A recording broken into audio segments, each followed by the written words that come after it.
The comment macro enables rich text comments that fit well into a REPL-driven development workflow.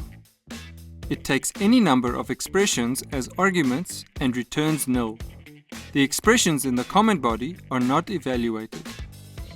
Let's see why this is useful by first comparing the comment macro to other comment types. To comment out a line, you can prefix it with one or more semicolon. Alternatively, you can use the ignore next form to comment out the entire next expression. This is chainable, making it easy to comment out multiple expressions. The first big difference when using the comment macro is that the comment is a valid expression and thus returns a result, which is always null. Because it is a valid expression, it will not be ignored.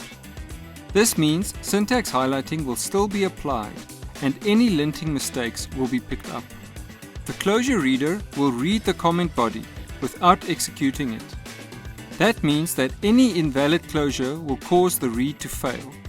This makes the comment macro an excellent tool for documenting code usage, whilst ensuring validity of the examples and allowing for easy evaluation at the REPL. You will often find it at the bottom of a namespace, detailing how to use the namespace. What's that macro? Now you know. Like, subscribe and comment for more. All examples available at whatsthatfunction.com.